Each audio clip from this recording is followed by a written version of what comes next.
Halo, Assalamualaikum warahmatullahi wabarakatuh. Hello everyone, perkenalkan nama saya Sylvia Fauzia. Pada kali ini saya akan menyampaikan sebuah resensi buku yang berjudul Semua Ada Waktunya karyamu ya Saroh.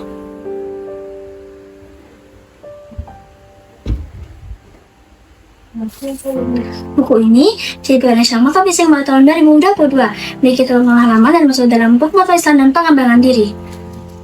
Teman-teman, dalam hidup pasti kita pernah rasa sedih, gagal, kecewa, bahkan merasa sendirian, iya kan?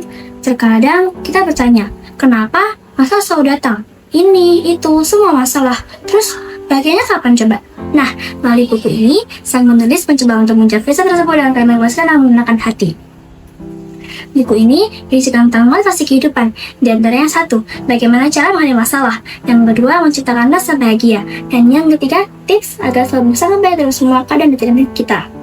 Dan ingat bahwa ujian hidup akan selalu ada selama kita masih bisa bernafas.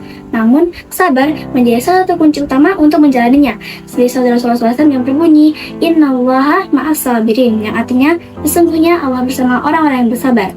Nah, dari sini kita bisa belajar bahwa semua orang memiliki jalan masing-masing. Jadi, gak perlu sama jalan orang lain, cukup syukuri dan senang semuanya, karena Allah telah menyiapkan hal yang terbaik untuk setiap para hambanya. Dari buku ini, menurut saya, buku ini berlebihan dari segi penyampaian dengan mudah dipahami. Bacanya sederhana, tapi nyentuh hati banget. Jadi, kalau kita baca buku itu seakan-akan kita kayak lagi bicara langsung sama sang penulis. Bahasanya mengalir dengan refleksi sehingga kita bisa merenungi kehidupan kita sendiri. Namun, di sisi lain, buku ini juga memiliki beberapa kekurangan, yaitu dari segi penampilannya. Desain sampulnya yang mungkin pada pandangan pertama kurang menarik gitu.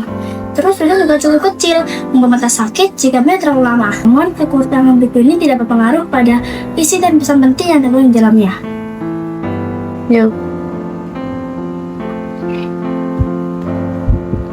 Teman-teman, setelah saya baca buku ini, saya dapat belajar bahwa hidup bukan tentang siapa yang paling cepat mencapai tujuan, namun tentang siapa yang bisa bertahan dan tetap percaya kepada Allah dalam setiap keadaan.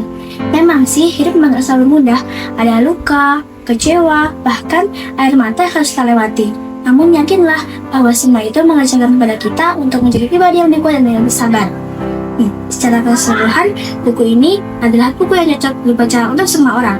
Pertama, bagi remaja yang bermotivasi baca buku ini ya. Dan sekarang menjadi proses jangan menyerah ya, dan tetap yakin bahwa setiap proses tetap ada kemudahan.